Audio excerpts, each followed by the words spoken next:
లేని విధంగా ఈ ఏడాది ఎండలు దంచి కొడుతున్నాయి. మార్చిలోనే మాడు పగలే రేంజ్లో ఎండలతో భానుడు నిప్పులు చెరుగుతున్నాడు. ఇక రాయలసీమ ముఖద్వారంలో ఎండలు దడ పుట్టిస్తున్నాయి. ఎండ తీవ్రతకు సామాన్యులతో పాటు రాజకీయ నాయకులు సైతం తీవ్ర ఇబ్బందులు పడుతున్నారు. ఎన్నికల ప్రచారంపై ఎండల ఎఫెక్ట్ భారీగా పడుతోంది.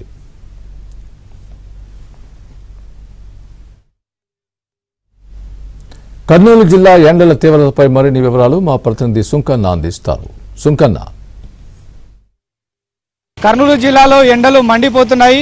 ఎండల తీవ్రత రోజు రోజుకు పెరుగుతుండడంతో ఉదయం 10 గంటలకే జనం ఇళ్ల నుంచి వచ్చేందుకు కూడా భయపడుతున్నటువంటి పరిస్థితి. మరోవైపు సార్వత్రిక ఎన్నికలు సమీపిస్తున్నటువంటి నేపథ్యంలో అధికార ప్రతిపక్ష పార్టీలకు సంబంధించినటువంటి నాయకులు కూడా ఎన్నికల ప్రచారాన్ని స్పీడప్ చేశారు. ఎన్నికల ప్రచారానికి వెళ్లేందుకు ఉదయం పూట సాయంత్రం పూటనే వెళ్తున్నటువంటి పరిస్థితి. మనతో మాట్లాడేందుకు కొంతమంది ఉన్నారు, వారితో మాట్లాడేటువంటి ప్రయత్నం చేద్దాం.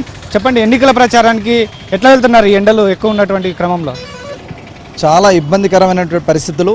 ఓ పక్కనేమో ఎండ ఎంత విపరీతంగా ఉందో ఆ ఎండకు తగ్గట్టుగానే ఎన్నికల వేడి కూడా అంతే తీవ్రంగా ఉంది.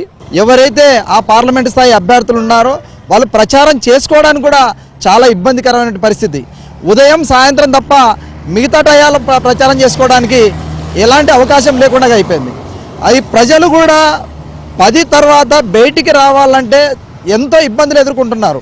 తెలుసు, ఇటీవలనే కర్నూలులో జనరల్ హాస్పిటల్లో వాంతుల బేదులతో ఎండ వేడికి తట్టుకోలేక 2 మరణించడం జరిగింది. అలాగే మొన్ననే ఒక పిల్లడు కూడా మరణించడం జరిగింది.